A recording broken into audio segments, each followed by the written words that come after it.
Amigas, amigos de Diálogos en Confianza, qué gusto recibirlos en esta mañana, este domingo, donde hablaremos de un tema por demás interesante. Hoy hablaremos acerca de no quiero vivir con culpa. La culpa indudablemente es una de las emociones que más nos pueden pesar, que más pueden cambiar nuestra forma de vivir, pero que además no nos van a dejar disfrutar de la misma vida.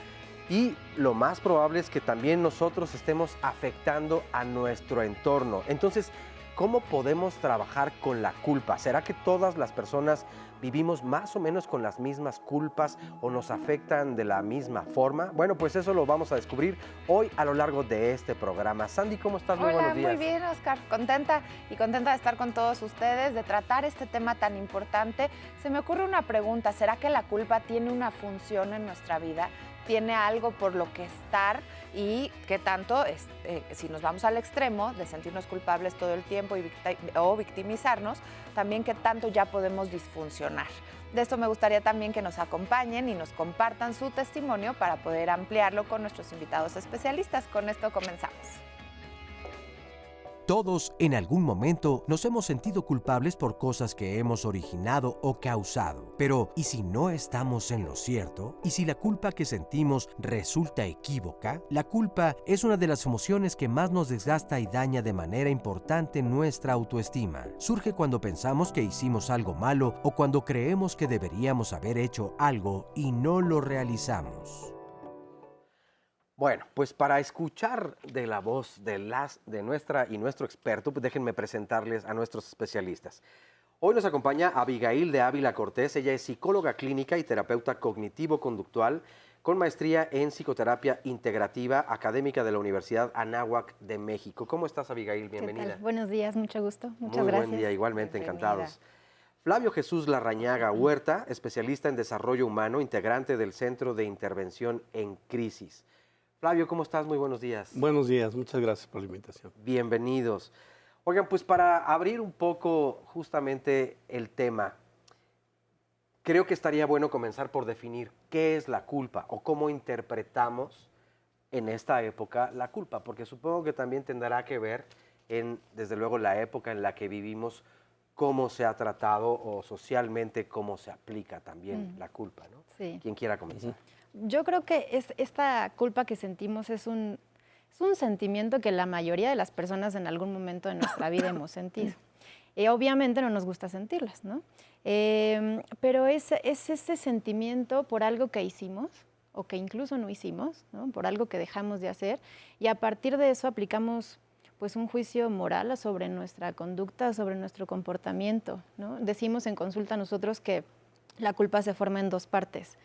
La primera, identifico que hice algo equivocado, no correcto, y la segunda, yo decido que eso que hice es sumamente terrible y eso me convierte en una mala persona. Y ahí viene la culpa, ¿no? Y tiene que ver entonces, como dices, con esta carga moral tiene que ver mucho con las creencias y con los juicios que nos enseñaron, que también tiene que ver, Oscar, con lo que preguntabas tú sobre la época, porque también en toda la historia, por ejemplo, religiosa, pues por mi culpa viene de años, muchísimos años atrás. Así es. Realmente la culpa, en su gran mayoría, si podemos hablar de un porcentaje, es un porcentaje muy alto, es aprendido socialmente, ¿no? Sí hay culpas, sí hay una necesidad de revisar qué es lo que hacemos bien, qué hacemos mal. Las partes que hacemos mal y no las hemos corregido nos llevan una carga emocional que nosotros llamamos culpa. La culpa la podemos o no resolver, porque hay veces que no la podemos resolver, pero esta parte del aprendizaje social es el que nos lleva a que la culpa sea perjudicial, a que la culpa nos empiece a corroer, nos empiece a hacer daño por dentro. Si nosotros no tenemos la capacidad, no tenemos a veces la madurez como para darme cuenta que hay programas o hay formas de soltar esta culpa, pues entonces nos vamos a meter en un bucle interno de no se puede, no soy digno, empiezo a culparme, empiezo a victimizarme y llega hasta, pues, digamos, la muerte, ¿no? No a lo mejor biológica, pero sí la muerte emocional y existencial, ¿no? Claro. Y para conocer un poco más qué es lo que nos hace sentir culpables. ¿Qué les parece si vamos a ver el siguiente sondeo? Creo que cuando he cometido algún error, sé que lo cometí y me gana el orgullo y no me disculpo inmediatamente. Es cuando eres infiel y lo tratas de ocultar. Y cuando llegas a tu casa, tienes familia, tienes hijos y tienes una vida formada, yo creo que por ahí es donde la culpa es donde se genera más. Bueno, he sentido culpa a veces cuando le he mentido a mi papá y ahorita en este tiempo pues ya no está. Y la verdad sí, si volviera el tiempo atrás, sí quisiera pedirle perdón por muchas mentirillas que le dije, blancas, pero al fin y al cabo pues son mentiras. Yo creo que cuando hago algo indebido, incluso para conmigo misma, y creo que, no sé, genera una sensación de frustración. Hago un gasto que no tenía que hacer o de repente digo, pues no es necesario, pero me gusta como que ya después de que lo compro ya lo tengo, pero siento como el sentido de remordimiento, de culpabilidad, de saber que lo puedo haber utilizado para otra cosa que en realidad necesitaba más y pues no fue así. Ese cómo es común, ese sentimiento, esa culpa por te gastaste algo que pudiste haber aprovechado tal vez de otra forma. Me llama la atención el comentario, y le agradecemos a todas las personas que participaron, de una mujer que decía, bueno, por hacer algo indebido, ¿y quién tasa o quién dicta qué es lo debido o lo indebido? Claro. ¿Somos nosotras o nosotros mismos los que vamos poniendo precisamente ese peso en cada una de nuestras acciones de qué es lo indebido o debido? Maximilian Yagami nos comparte, la culpa solo es una emoción que te hace sentir que no hiciste algo moralmente aceptable, pero si tus valores son sólidos y tus acciones no los degradan, la culpa no existe. Como cuando no le das dinero al pobre niño que pide afuera del metro, la moral te dice, pobrecito, pero tus valores tendrían que decirte, si le das, lo va a seguir mandando a pedir y tú lo estás confinando a la calle, podrías hacer algo más. Yo creo que también entonces este es un ejercicio de conciencia tal vez, pero que tiene que ver evidentemente con cómo hemos sido educados, los valores que tenemos y a los que obedecemos, pero en la vida adulta vamos distinguiendo pues esto no es para tanto o esto sí, o no sé qué tanto me convenga, ¿no? Yo creo que cuando hablamos de culpa, en el paquete vienen un montón de elementos, ¿no? que es importante mencionar. Y yo creo que de ellos algo muy importante justo es que hay expectativas y hay demandas que de pronto por nuestras experiencias de vida, por lo que nos dicen nuestros padres, por lo que vamos viviendo a lo largo del tiempo, se van haciendo expectativas altas o demandas que creemos que debemos de cumplir. Lamentablemente, por alguna u otra razón no se cumplen y entonces ahí es donde viene un tema importante, un elemento importante, la condenación, la etiquetación. Y, por ejemplo, también el castigo, claro, que es error igual a castigo, ¿no? El deber ser. Sí. Y nosotros ahora debemos hacer una pausa, pero regresamos inmediatamente.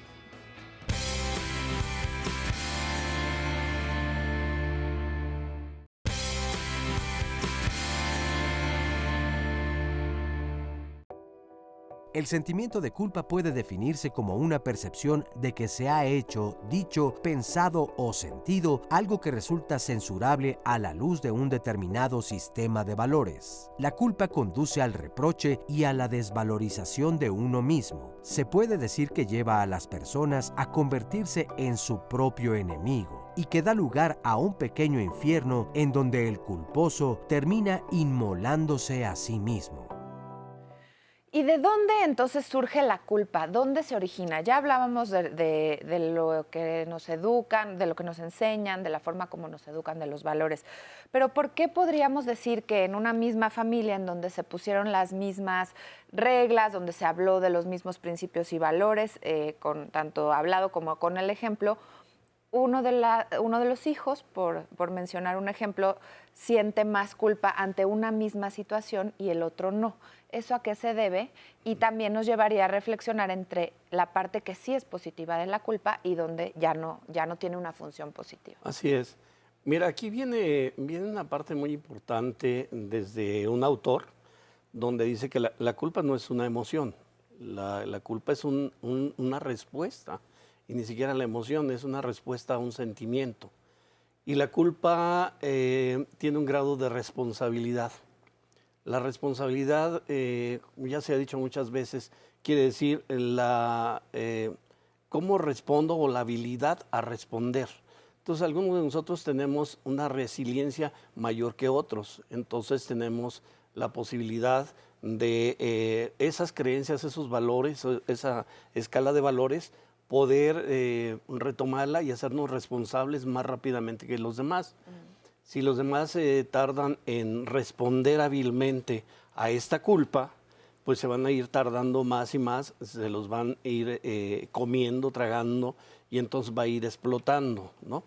En un momento determinado, cuando yo no puedo manejar la culpa, pues me vuelvo, como les digo yo, coleccionista de culpas ajenas, porque ni siquiera es la mía, pero me cargo culpa de todo mundo, ¿no?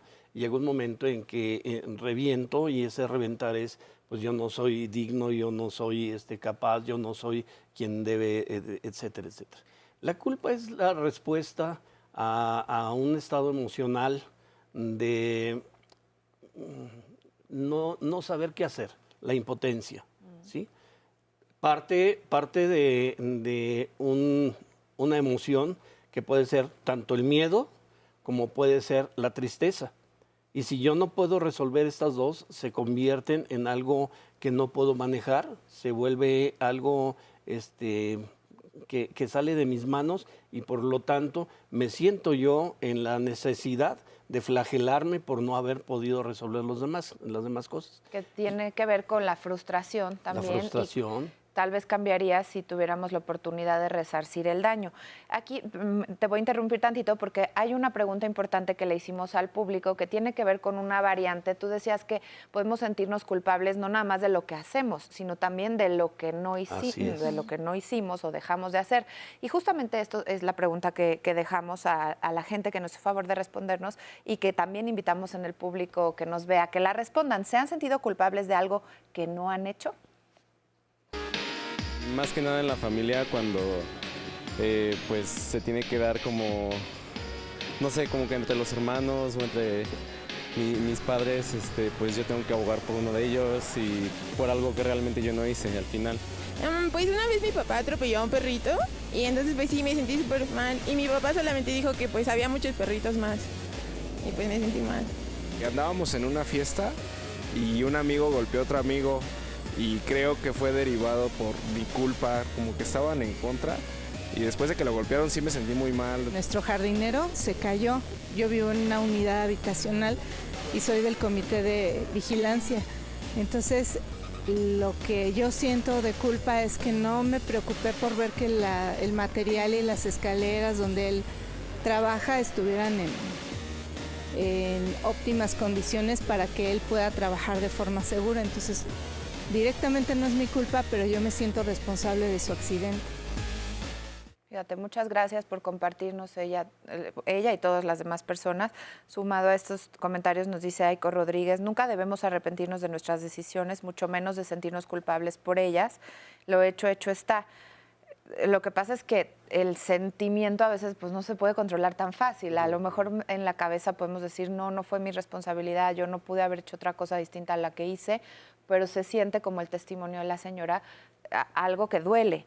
Y Rosalba Luján dice: no hay culpa más grande como la de querer quedar bien con la gente y no con el corazón y la conciencia. En lo personal, nunca dejar pasar ningún problema sin tratar de entenderlo, resolverlo, y si no se puede resolver cuando pusiste todo de tu parte, no habrá culpa. Fíjate que desde hace rato yo me quedaba pensando, ¿qué tanto tiene que ver entonces también con tú decías, hay una impotencia allí, pero entonces mi soberbia podría ser, o este egocentrismo tan grande, porque yo me coloco en un lugar tan especial que me siento capaz de resolver la vida de las demás personas?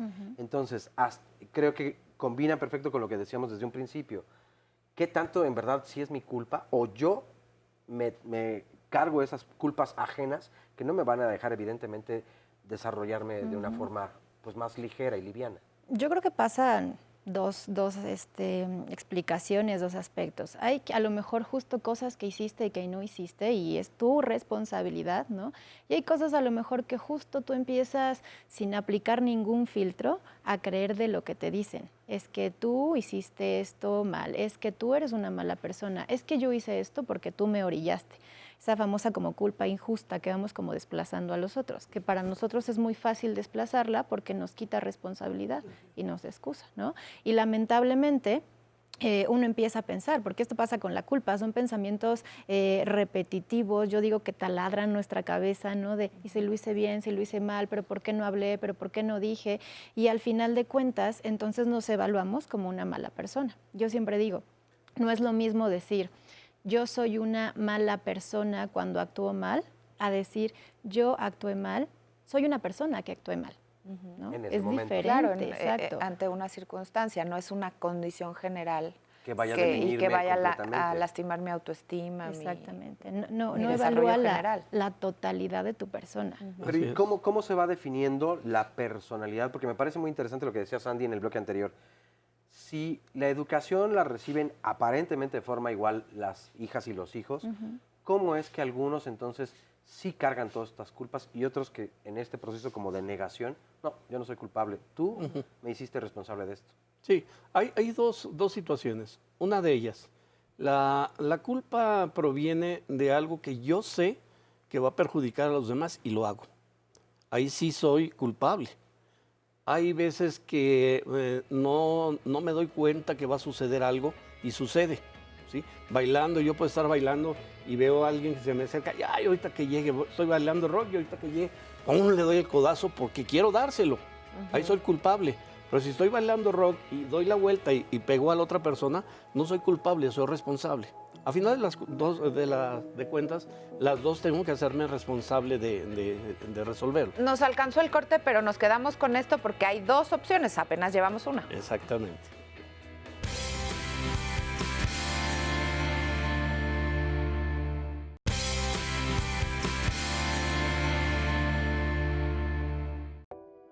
La culpa es una realidad incisiva y no siempre fácil de gestionar. A veces se acompaña de un sentimiento de indignidad personal y está en la base de todos los estados depresivos. Este sentimiento no está provocado por lo que hacemos, sino por la manera en que consideramos una situación y nos calificamos por ella. Creo que justamente esta introducción viene con respecto a lo que estabas diciendo en el bloque anterior, que cayó justamente el corte. ¿Qué diferencia hay entre la responsabilidad y la culpa? Y lo estabas explicando muy bien y faltaba entonces la otra opción. La otra opción, como lo marca Jung, ¿sí? Nosotros tenemos dos personalidades dominantes, ¿no? Los introvertidos y los extravertidos o extrovertidos. En el caso de los extravertidos o extrovertidos, sí tienen la posibilidad de compartir hacia los demás algo que les está haciendo daño y se sienten culpables. En ese momento que lo están externando, en ese momento lo están pudiendo responderse a sí mismos, que es la responsabilidad, se están pudiendo responder y entonces tienen más posibilidad de soltar la culpa. Los que son introvertidos se hacen las preguntas y se contestan ellos mismos dentro de sí y es más difícil que lo puedan externar. Entonces, ellos mismos se dan sus respuestas y unas respuestas que si no tienen la madurez, la capacidad, los conocimientos, pues entonces viene otra vez la parte de los aprendizajes, los valores mal creados o mal creados, las creencias, etcétera, etcétera, y entonces revientan. Esa es como que alguna de las diferencias básicas entre cómo sí puedo resolver una culpa, pasarla a la responsabilidad y cuando la paso a la responsabilidad tengo la oportunidad de poder sanearla. Cuando se queda como culpa y no tengo la posibilidad de aclararla, se queda como culpa, se queda como un grado de flagelación, se queda como un grado como un marcaje, hay una marca que después no y entonces sí ya se vuelve malo y patológico. Complementando un poco la idea de Flavio, yo creo que además no solo es que te permite expresarlo, sino además te permite, como decíamos hace rato, actuar, ¿no? Que es el tema de reparar, de corregir. Pero algo pasa con la culpa, que lamentablemente esta reparación o reparar se vuelve excesivo por el sentir la carga, la culpa, ¿no? Les pongo un ejemplo, es como si yo agarrara la esferita que está aquí en la mesa y entonces por una u otra razón se me cayera, se me rompiera y entonces yo empezara a pensar, híjole, ¿cómo puede ser que te haya pasado esto? Eres una torpe, no sirves para nada, manos de mantequilla. Y entonces mañana y durante yo creo que 1 mes o 2 meses les traigo una caja completa de esferitas iguales para reparar mi culpa, los invito a desayunar todos los días, empiezo a hacer de más por esa culpa que siento. Déjame pasarte de una vez. Espera para que... Esto es bien interesante trasladándolo, por ejemplo, a la maternidad, una mamá o a la paternidad. Una mamá que comete a lo mejor un error, se disculpa con su hijo porque le levantó la voz, porque lo lastimó de alguna forma, y entonces se la pasa compensando tal vez con regalos, con algo material. Y lo saco porque justo aquí nos preguntan, ¿pueden tocar el tema de la culpa en la maternidad, por favor? Que yo creo que esa es una gran pregunta, cómo lo viven o cómo viven las mujeres la culpa y cómo la vivimos los hombres, pero además en la maternidad, ¿cuántas cargas no están depositadas? Sí, porque me tuve que ir a trabajar y no estuve el tiempo que socialmente me dijeron que tenía que estar. Híjole, de verdad las mamás luego sí cargamos con muchas culpas que nos creemos, nos compramos desde lo que nos dicen otras mujeres, nuestras propias mamás, las abuelitas. Las expectativas que hay. Pero desde lo social que está impuesto. En esta maternidad. Ahí es donde yo les comentaba hace rato, parte de un miedo, de un temor, de que no se vaya a volver rebelde mi hijo, de que no me vaya a querer, se vaya a ir. Parte de un miedo, parte de un temor. Y el sentimiento es, tengo que hacer algo para que no se vaya, tengo que hacer algo para compensar esto. Y la respuesta es precisamente la culpa. Si no resuelve, si no está en paz conmigo porque ya le di su juguete, porque ya le di más tiempo de ver la tele, etcétera, entonces no vacío la culpa, me siento todavía más culpable, irresponsable, ¿sí? En ese momento es cuando me siento impotente a poder solucionarlo.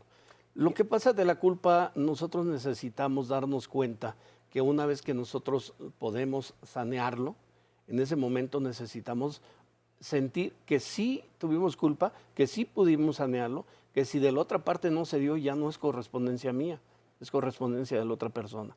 Ahí es donde digo yo, en las etapas de soltar la culpa hay una que yo le digo la disculpa, no de disculparme, sino de distribuir la culpa. ¿Qué tanto me toca a mí? ¿Qué tanto me toca a mí hacer por reparar mi culpa? Traer la esfera. Ya la traje, la esferita. Ya la traje, la esfera, ya se acabó mi culpa. Sí, los demás me siguen viendo como... Pues es que no es del mismo color, es como que es más chica, güey.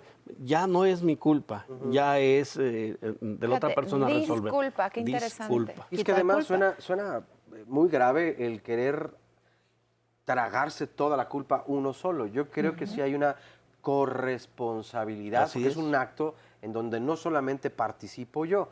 Habrá algunas cosas que sí, donde yo estoy planeando y ejecutando solamente yo. Pero creo que en la mayor parte de los casos sí es una corresponsabilidad. ¿Qué hay de cómo se manifiesta la culpa corporalmente? Físicamente, ¿sí puede tener afectaciones en nosotros? Yo creo que físicamente, o sea, conductualmente te lleva a no actuar y solo estar, nosotros decimos rumiando, ¿no? Con la situación, estar pensando en por qué no lo hice o por qué sí hice eso, físicamente te lleva a no actuar. Y ya de ahí se complementan a lo mejor con otras emociones, ¿no? La tristeza o la depresión, al final de cuentas, cuando uno se siente mal por lo que no hizo o por lo que dejó pasar. Pero yo creo que físicamente, conductualmente más bien te lleva a no actuar o a no poner límites y a permitir demasiado. Me lo merezco porque pues yo fui la culpable.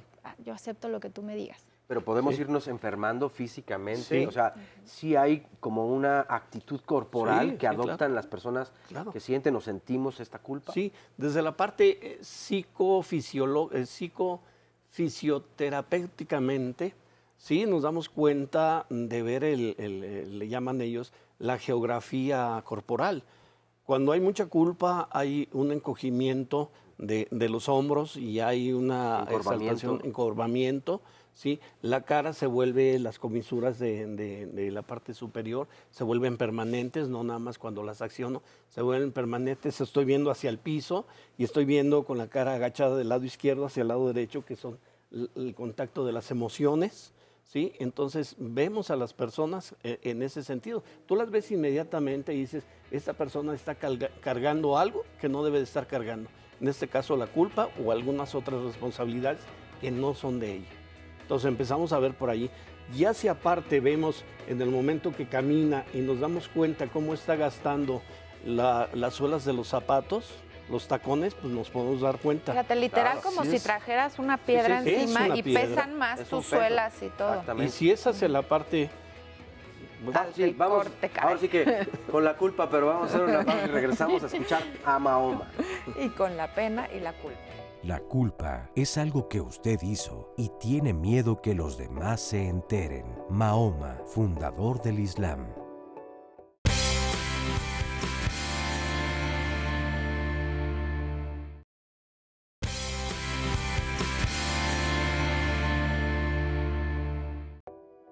Los sentimientos de culpa conscientes son más fáciles de gestionar, pero a pesar de esto, muchas personas no encuentran la manera adecuada de hacerlo. A veces se actúa como si no hubiera ocurrido nada, utilizando la vieja táctica del avestruz, es decir, se esconde el asunto bajo tierra y el implicado se da por desentendido.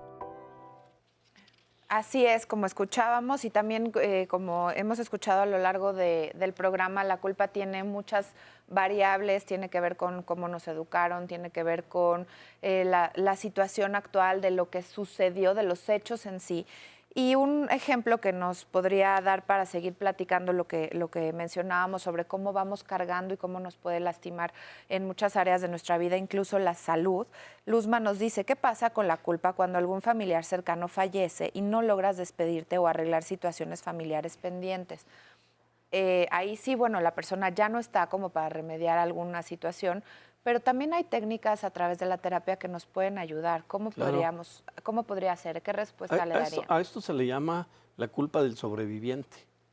La culpa del sobreviviente es por qué se fue él y no yo. ¿Sí? O porque a lo mejor pudimos haber dejado algo pendiente que pedir perdón o que... Por eso es por qué se fue él y no yo. Si yo soy el que tenía que ir a solucionar, a hablar con él, con ella, etcétera, ¿no? Entonces, la culpa del sobreviviente es bastante pesada porque se cree en ese momento que solamente cuando está viva la persona es cuando podemos ir a soltar nuestras emociones, la carga emocional. Y realmente la carga emocional la tengo yo, no la otra persona. Soy yo el que necesito soltar la carga. Y aquí, bueno, hay una serie de pasos para soltar cualquier tipo de culpa. La primera es reconocer que sí hubo un hecho que me hace sentir culpable.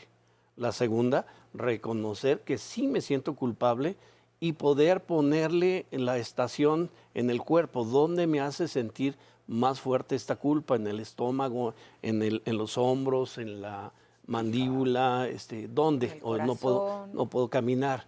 Una vez que la localizo, la siguiente parte es qué de esta culpa es realidad y qué de esta culpa es mito o fantasía. La parte que es mito o fantasía, tener la capacidad para decir, bueno, esta no es mi culpa, esto no me corresponde. Lo que sí me corresponde es, ¿qué voy a hacer? Y entonces ahí es donde entra la disculpa. ¿Qué me corresponde a mí y qué le tengo que dejar a los demás? Lo que a mí me corresponde, yo lo hago. Fíjate qué importante todo esto que estás diciendo, porque nos ayuda primero a reconocer cuál es mi responsabilidad en esta acción. ¿Dónde estoy colocando esa culpa? ¿Cómo lo estoy sintiendo corporal o físicamente? Pero además, saber distinguir si yo estoy evadiendo de esa culpa y no estoy tomando la responsabilidad. ¿Cuáles podrían ser también las consecuencias de esas constantes evasiones de mis responsabilidades y sobre todo de la culpa? Ya lo decían desde un principio y estoy completamente de acuerdo. Nadie quiere cargar con la culpa o nadie quiere aceptarse culpable. Bueno, no es que nadie. Difícilmente lo hacemos. Sería lo idóneo. Pero, ¿qué pasa o cuáles son las consecuencias si evadimos la culpa? Algo que pasa mucho, nosotros en la terapia cognitivo-conductual lo hablamos con el paciente de ve la situación objetiva, o sea, ubica también el contexto, cómo se dieron las cosas, por qué se dieron las cosas, incluso las personas que también fueron responsables o que también influyeron para que esto lo hicieras o no lo hicieras. ¿Y qué pasa al final de cuentas? Pues como decía justo Flavio, al final tienes que responsabilizarte y actuar y moverte y hacer algo, pero entender algo bien importante, que eres un ser humano y que eres falible y que entonces te vas a equivocar, ¿no? Y lamentablemente a lo mejor no tuviste tiempo, no de despedirte a lo mejor, eso a lo mejor podría ser lo más lo menos grave, pero a lo mejor viviste peleada con esa persona y falleció, bueno, pues ni modo, tienes equivocaciones, tienes errores porque eres un ser humano y eso a veces se nos olvida y por eso viene la condenación y el castigo y no me merezco nada en la vida, ¿no? Nada bueno. También se nos olvida que no todo está bajo nuestro control. Exacto. Creo que tiene mucho que ver con una personalidad controladora. Oigan, vamos a ver qué nos dijo el público cuando le preguntamos, cuando has tenido sentimientos de culpa por algo, ¿qué has hecho para minorarlo? Pues para sentir menos culpa es afrontarlas y tratar de acercarnos a la persona o cosa o lo que haya sucedido. A veces compensar el sentimiento de culpa más adelante. Aceptar la culpa y hacer algo para componer las cosas, ¿no? Más que nada aceptarlo, ¿no? Ser uno honesto, no buscar pretextos y posteriormente ver en dónde está el error. Se pide perdón y trata uno de cambiar para que ya no vuelva uno a cometer los mismos errores. Si ofendiste a alguien, tienes que pedir una disculpa personalmente. Después, pensar y relajarte, sentirte fuera de culpabilidad. Lo hiciste, como dice el chavo, sin querer queriendo, ¿no? Pero sí, pides una disculpa y como que te deja tranquilo. Y te libera un poquito de la culpabilidad que tienes en la mente y en el corazón. La cierras con el aprendizaje. Aquí estamos, es que estamos diciendo cosas interesantísimas mientras escuchamos las respuestas y una de las respuestas o la mayoría coinciden en aceptar, hacer parte de mí, la responsabilidad, lo que sí me corresponde y hablábamos un poquito también sobre lo que no todo está en nuestro control o depende de mí. ¿Por qué pensar que depende de mí? La vida de una persona, el que si yo hubiera hecho o hubiera dejado de hacer, las cosas hubieran cambiado. A veces sí, pero no siempre. Y creo que te faltó parte de la respuesta que estabas dando hace ratito. Bueno, me decías justo de qué pasa cuando no... Evadimos a esta culpa, ¿cuáles pueden ser las consecuencias? Creo que el punto importante es o te excusas, como decíamos hace rato, ¿no? No reparas, no haces, no modificas o no corriges. O la otra, el punto es que cuando solamente cargas con la culpa, como decíamos hace rato, como con esa piedra que está en tu espalda, pues al final de cuentas solo vas a dejar de poner límites y vas a permitir que hagan de ti lo que quieran y que repares durante 50,000 años, ¿no? Por así decirlo. Y es que otra parte está este mecanismo de evasión, que es un mecanismo de defensa, pero que también en el inconsciente la verdad es que se va a quedar. Si yo en realidad me siento responsable o culpable de algo, tarde o temprano creo que allí se quedará y saldrá a flote. Y fíjense que hay comentarios muy interesantes. Por ejemplo, que dice... A mí, por ejemplo, me da mucha culpa el sentir que no he hecho un buen papel de madre. Tuve a mi hijo a los 19 años, ahora tengo 25 y siento que no soy capaz de darle todo mi cariño y mi tiempo. Otro ejemplo, no me gusta jugar con él, pero eso me provoca mucha culpa. Gracias a ustedes y a los especialistas por escuchar mi petición. Otra persona nos dice, cuando dejamos un pendiente con un familiar fallecido, aún podemos liberarnos de la carga emocional, siendo lo más honesto al pedir perdón. El perdón libera al ofensor, pero eleva al ofendido a un siguiente nivel de libertad y de paz. ¿Cuál es la diferencia entre ofrecer una disculpa y pedir perdón? ¿Hay una diferencia o es lo mismo? No, sí hay diferencia. Hay diferencia desde el concepto social, la disculpa es como que un perdón muy leve, y el perdón es algo más profundo, aunque en realidad lo que a mí me interesa es que yo suelte mi carga emocional. Lo que a él le provoque es ya cuestión de él. O sea, el perdón tiene que ver más entonces conmigo, con cómo me siento yo y cómo me hago responsable de la posible ofensa. Ya no cargo con lo tuyo, cargo nada más con lo mío. Si tú quieres seguir cargando con lo tuyo, es tu responsabilidad. Pausa y volvemos.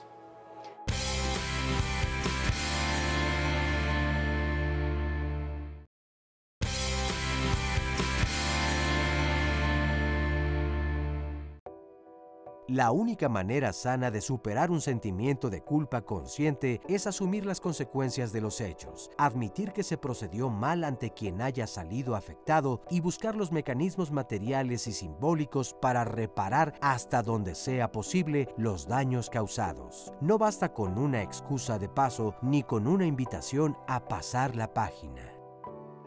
La verdad es que la culpa está presente en un montón de situaciones en nuestra vida y no es un asunto sencillo, pero la buena noticia es que la podemos ubicar, la podemos trabajar. ¿Se puede trabajar la culpa de manera individual o es importante establecer redes de apoyo o la asistencia de un experto en la salud emocional? ¿Cómo lo podemos ir trabajando? ¿Qué primeras recomendaciones para quienes les cuesta más trabajo identificar que no han podido localizar la culpa o que no pueden parar de culparse de todos, les darían a quienes nos están viendo en este momento? A mí me parece importante reconocer, desde la terapia les ayudamos a los pacientes a que generen, nosotros decimos que al final la culpa es una emoción y que puede haber emociones negativas funcionales y emociones negativas disfuncionales. Y entonces les ayudamos a reconocer que no es culpa, sino más bien que sientan un arrepentimiento. Decían al principio, ¿no? Como tendrá alguna función la culpa. Yo creo que la culpa en sí no, pero sí el arrepentimiento. El arrepentimiento es me equivoqué, ¿no? ¿Y ahora qué tengo que hacer? Y el arrepentimiento te ayuda a adquirir responsabilidad y te ayuda a moverte y a reparar y a corregir. Eso es una. Y dos, que yo sigo como haciendo mucho hincapié en esto, el tema de entender, pues esta parte de la aceptación incondicional hacia uno mismo, que eres un ser falible, que eres un ser que se va a equivocar y que comete errores. Aceptación incondicional hacia los otros, que los otros se equivocan y la riegan, y aceptación incondicional hacia la vida, que como decíamos hace rato, hay un montón de cosas que tú no puedes controlar, y aceptar eso y vivir con ello y reparar lo que se tenga que reparar. Hasta ahí. Ahorita que estás diciendo del otro, es la otra parte de la culpa. ¿Qué tal cuando nos la pasamos culpando a los demás? Al otro. Es muy Eso fácil. también es como otra parte interesante de analizar. Es la parte más sabrosa. Pues vamos a entrar al tema. A lo sabroso. Porque sí es cierto, Esa es la estamos parte más. señalando constantemente. Bueno, hay dos factores aquí que no hemos hablado de la culpa, como la obtención de beneficios secundarios. De ganancias, claro. Ganancias secundarias. Porque yo puedo estar culpándome toda la vida y sentirme la víctima y por eso tengo el apapacho de todos los demás. Jamás voy a soltar la culpa. Me voy a volver coleccionista de culpas porque si no, no voy a tener el apapacho de los demás. ¿Qué tal que dejo las culpas afuera y entonces hacen que yo tome las riendas de mi vida? Pues no, mejor acá. Lo mismo pasa cuando culpo a los demás. Cuando culpo a los demás es la evasión personal de una impotencia de no resolverla. Pero desde la parte del ego, la primera capa, que no me permite trascender y decir, no, todos están mal, yo soy el que estoy bien, entonces todos son culpables, yo no. Y entonces pasa lo que, el ejemplo ese que dicen que de repente en las noticias se oye, va manejando por la autopista y oye en las noticias que viene un loco en sentido contrario. Y él dice, un loco, todos vienen en sentido contrario. ¿No? Entonces, ese no el autorreconocimiento de que hay algo que no debe de estar presente en la vida natural, normal, sana. ¿Sí? ¿Qué tan relacionada está la culpa o este sentimiento con la autoestima? Hay ciertos conflictos tal vez desde la niñez o carencias, vacíos, que no hemos podido restaurar, reparar también. Es importante disculparnos a nosotros mismos. ¿Cómo trabajar esto? Nosotros decimos que es más un tema de, lejos de autoestima, de autoaceptación, ¿no? Y que entonces más bien a raíz de las demandas que tengo, de quiero que me quieran, quiero no quedar mal con las personas, quiero caerles bien, quiero que todos me amen, o desde el perfeccionismo, por ejemplo, ¿no? Donde tengo que hacer las cosas sumamente bien y no equivocarme, a partir de eso, entonces justo cuando no se cumplen esas expectativas es cuando viene la condenación o la etiquetación. O el catastrofismo, ¿no? Me van a dejar de querer, ya no voy a ser importante para él o para ella, ¿no? Por ejemplo. Ya no voy a ser el centro de atención de la familia. Sí. ¿Sí? Por eso, esta parte del perfeccionismo nos lleva al control. ¿Sí? Me vuelvo controladora porque viene junto con pegado el perfeccionismo con el control. Y cuando no satisface mis parámetros de lo que está bien y lo que está mal, pues entra en mis parámetros de culpa. Y lo que, me siento culpable. Lo que decías hace rato, Oscar, de ¿se vale perdonarme? Pues claro que sí, claro. ¿No? Es aceptar y es parte de la aceptación incondicional de que pues me equivoqué, ni modo. Y este perdón te quita pues esa piedra que estás cargando o ese paquete que estás cargando. Es liberación. Oigan, otra pregunta que me viene a la mente es, ¿todos sentimos culpa o únicamente, por ejemplo, en el caso de la psicopatía, o quienes no podrían sentir culpa nunca? Sí, ¿Cuál sería la Nosotros, condición bueno, general. sí, justo decimos que las personas con alguna psicopatología no sienten, las personas psicóticas no sienten culpa, ¿no? Y entonces pueden ir haciendo, no haciendo, y no hay ningún sentimiento ni de arrepentimiento. Y van felices. Pero es como muy raro, o sea, es únicamente esa condición, porque en lo general todos podemos sentir este dolor, o el fallé, o el no hubiera querido que las cosas pasaran, es parte pues de la naturaleza humana, se podría decir. Sí, es normal y es natural. Es normal y es natural. Si no vas avanzando en grado de neurosis hasta llegar a una 4, que es la psicopatología ya de la inconsciencia, ¿no? Que oyes que una voz te llama y dice que tienes que matar a otra persona por el bien de la humanidad. Lo haces y pues ¿dónde está la culpa si esta voz me habló y me dijo que esto es lo que tenía que ser? Entonces yo estoy bien, los demás están mal. Claro. Entonces entre tu mundo, mi mundo y todos los mundos que necesitamos congeniarlos, nuestros mundos, están dentro de el mundo. Pero cuando mi mundo se vuelve el mundo, todos los demás están fuera de lo que es el contexto. Exactamente, ya perdimos el contacto con la realidad. Fíjate, este comentario de Naye es interesante. Sé que el hubiera no existe, pero en mi cabeza me digo, es que si hubiera pedido esto o si hubiera hecho esto otro, ¿cómo hago para no sentirme culpable? Creo que esta sensación o esta necesidad de ser perfeccionistas y de arreglarlo todo, sí es una forma de aprender. Creo que es a lo que se refería un poco Sandy desde un principio. Esta es la función positiva de la culpa. Tendré una nueva oportunidad para repararlo o para hacerlo de una forma distinta a la que la hice hoy. Pero ¿cómo soltar también ese pasado al que ya no puedo hacer nada más que reconocer, sí, no lo hice correctamente? Pero sí existe el hubiera. O sea, lo hemos satanizado tanto el hubiera, ¿sí? Pero si nosotros lo tomamos por la parte positiva, el hubiera es un aprendizaje que puedo tomar del pasado para que no se repita en el presente y menos en el futuro.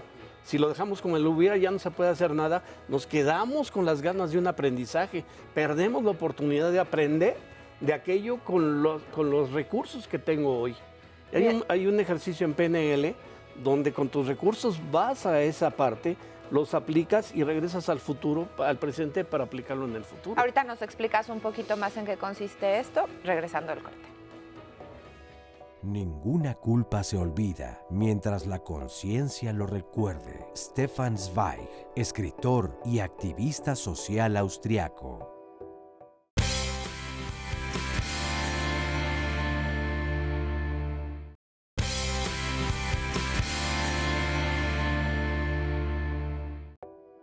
Conocer el origen de la culpa y saber en qué situaciones te puedes ver envuelto en ella te ayudará a identificarla y a superarla. El sentimiento de culpa es algo que cada persona debe analizar con suficiente objetividad. Así es, con suficiente objetividad. Lo que pasa es que de repente no somos tan objetivos. Eso es lo que nos ayudan a entender los terapeutas. Y justamente una de las técnicas que comentabas, Flavio, es la programación neurolingüística. Sí, que viene realmente de la Gestalt, pero lo aplica muchísimo en los trabajos de PNL y coaching. Es precisamente en el presente, trazar una línea de tiempo y en el presente ver qué es hacia el pasado, voltear hacia el pasado y ver qué es lo que hubiera y que no he podido resolver. Entonces me voy al pasado, a ese momento, a ese evento, lo reconstruyo completamente por todos los sentidos y canales perceptuales. Volteo al presente y veo que tengo ya más recursos para resolver ese evento. Los aplico en ese momento y veo si hay un cambio positivo. De ser un cambio positivo, me lo traigo al presente, lo anclo a futuro. Y entonces ya en el futuro ese hubiera sí se vuelve un aprendizaje presente, futuro. Yo les recomendaría algo a todos los que sentimos o los que hemos llegado a sentir culpa, justo es hasta un cambio como en la filosofía de vida de la persona. Evalúa, si te vas a evaluar, evalúa tus acciones, no la totalidad de tu persona. O sea, no es lo mismo decir, es que eres un travieso, a decir que eres muy travieso. Es que cometiste una torpeza, un error, una equivocación, a decir es que soy una torpe. Porque el punto es que no lo haces todo el tiempo, en todo momento, siempre, ¿no? Y entonces creo que cuando uno se vuelve más objetivo y evalúas solo las acciones y no la totalidad de tu persona, entonces creo que los sentimientos que se llegan a generar pueden ser más funcionales, ¿no? Esto también me hace mucho sentido cuando hemos hablado en temas de pareja, cuando señalas al otro como la totalidad de algo que cometió como un error, ¿no? Es que eres, por decir, eres un mentiroso. Entonces, eso te recomiendan mucho también en temas de pareja. Me dijiste una mentira o no generalizar. Pero al mismo tiempo, y creo que es muy importante, recuerda también la educación, evidentemente, porque así es como le hablamos a nuestras hijas o nuestros hijos. Eres y ya defines entonces su cortísima vida en un solo acto. Entonces, ¿cómo maneja un niño o una niña todo esto? Esta es la forma adecuada entonces de referirme o de decirle a mi hija, a mi hijo, sí de ponerle límites, pero al mismo tiempo no lastimarle y no etiquetarle. Así es. Tempranas. Desde la parte gestal, bueno, hay una parte, ¿no?, que Carl Rogers decía, yo hasta que entré al kinder me di cuenta que no me llamaba, deja ahí, idiota, ¿no? ¿Sí? Cuando dijeron Carlitos, dice quién es, ¿no? Decía yo que mi hija, Ana Paula la mayor, seguro pensaba que se llamaba No. Ajá, sí. No. Fíjate, hay una parte desde la Gestalt, complementando lo que estaba diciendo. La Gestalt, hay una parte muy interesante de todo un tema que se llama y sí. Y se va al origen, no a las consecuencias, se va hasta el origen. Por ejemplo, en el caso que ponía de la esfera, y si no lo hubieras tomado, ¿qué hubiera pasado? Claro. ¿No? Y si hubieras tenido un poquito más de cuidado, o si lo hubieras sujetado, o sí, y sí, y sí. En el y sí te vas al origen y no tanto a las consecuencias. Y entonces te puede ayudar como aprendizaje para las siguientes. Y si tengo más cuidado en tomarlo, no se me cae. Entonces como que te vas más al origen. Y en esa parte donde empiezas a corregir cosas desde el origen, vas teniendo menos resultados no tan más satisfactorios que los que podías tener si no vas desde el origen. Y entonces eso baja tu responsabilidad, puede bajar tu culpa y entonces puedes estar un poquito más tranquilo. ¿Y de qué otras herramientas podemos hacernos o valernos precisamente para poder trabajar con la culpa? Porque aquí me parece bastante buena esta recomendación. Esto te obliga a repensar las cosas. Pero ¿qué tanto entonces también me aprisiona a un no actuar por temor a cometer esos errores, ¿no? Y no querer ser culpable de nada? Sí, creo que la otra cara de la moneda podría ser eso, ¿no? Es como mejor le pienso antes de, cuando la realidad puede ser, hay cosas que hay que pensar y hay cosas que más bien es como solo ve y hazlo, ¿no? Y si la riegas, acuérdate algo bien importante, eres ser humano. ¿Y qué quiere decir que seas ser humano? Eres falible, la vas a regar. Y a partir de eso, entonces aprende de tu error, repara, discúlpate, solicita el perdón, ¿no? Pero eso, pues eso va a pasar. Pues, hay diferentes autores, ¿no? Kolb dice que no necesitas forzosamente experimentar algo negativo para desde antes aprender a no hacer lo negativo, ¿no? Por modelamiento, ¿no? Sí, bueno, aunque sí creo que los mayores aprendizajes se dan a través de la propia experiencia, pero sí hay mucha parte que podemos aprender de otro ejemplo. Pero fíjate, por ejemplo, las adicciones o los secuestros, asesinatos y todo, no tienes por qué experimentarlos. Claro, y sin embargo te puedes empatizar con el dolor del Así que lo puedes aprender en el y sí. Y si no lo hago, ¿a dónde me va a llevar? Pues a no estar dependiendo, a no estar en cárcel, a no estar... Y sí, ¿sí? Entonces esa contradicción, aquí lo importante es desafiar los eventos en los que me la juego, porque luego mucha culpa es por eso, porque no sé a dónde me va a llevar y me la juego. Y cuando me la juego, llego a donde no quería llegar y entonces me siento culpable.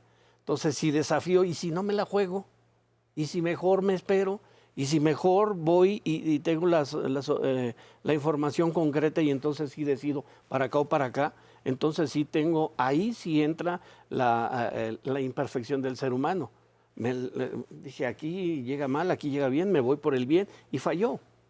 Pero y si me la juego, no sé a dónde voy, pues me la juego. Claro, aunque pareciera que esta actitud es más propia de edades más jóvenes, es decir, quienes ya rebasaron tal vez los 70 años no corren tantos riesgos como a los 20 años, por ejemplo.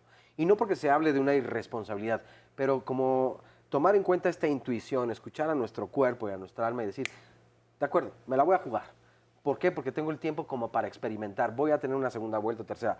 Probablemente con el paso de los años, esta lógica ya no es tan lógica. Es como, no, ya no me la puedo jugar tan fácilmente porque... Es aprendizaje. Ya también tuviste una experiencia.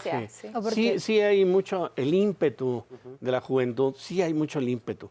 Pero también es aprendizaje. Si nosotros empezamos a aprender a no jugármela, si empezamos a aprender a tener todos los elementos en la mano para tomar una sabia decisión, ya ese de me la juego y me la rifo va a disminuir, voy a tener opciones más claras, opciones más positivas y más sanas. Es aprendizaje realmente, es aprendizaje. Y a veces uno puede pensar en las consecuencias más graves o en las que son menos graves, ¿no? Y a lo mejor es qué puede pasar si hago esto, híjole, las consecuencias van a ser más graves y creo que aquí no le muevo, pero si a lo mejor las consecuencias no son tan graves, pues bueno, ¿qué es lo peor que puede pasar?